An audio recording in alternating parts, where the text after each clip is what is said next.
সবার থেকে আলাদা রান্না করুন গরুর মাংস। এই আলাদাভাবে গরুর মাংস রান্না করতে হলে এই ভিডিওটা আপনাকে সম্পূর্ণ দেখা উচিত।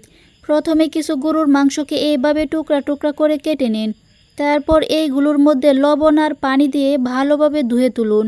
এবার একটি প্যানে অল্প তেল নিয়ে গরুর মাংসগুলোকে উলটপালট করে ভাজতে থাকুন। ভাজতে ভাজতে এইরকম গাঢ় বর্ণের হয়ে গেলে এইগুলোকে উঠিয়ে রাখুন। এবার একটি প্যানে গরম তেলে পেঁয়াজকলি কুচি আর রসুন কুচি কিছুক্ষণ ভাজতে থাকুন। কিছুক্ষণ ভাজার পর এতে দিয়ে দিন ভেজে রাখা গরুর মাংস। তারপর এতে রেডি মিক্স গরুর মাংসের মশলা দিয়ে কিছুক্ষণ কষিয়ে নিন। কিছুক্ষণ কষানোর পর এর মধ্যে পরিমাণ মতো পানি দিয়ে রান্না হতে দিন। 70% রান্না হয়ে যাওয়ার পর এর মধ্যে দিয়ে দিন গাজরের টুকরা, আলুর টুকরা আর এইগুলোকে আরও কিছুক্ষণ রান্না করে উঠিয়ে নিলেই এটা খাবার জন্য প্রস্তুত।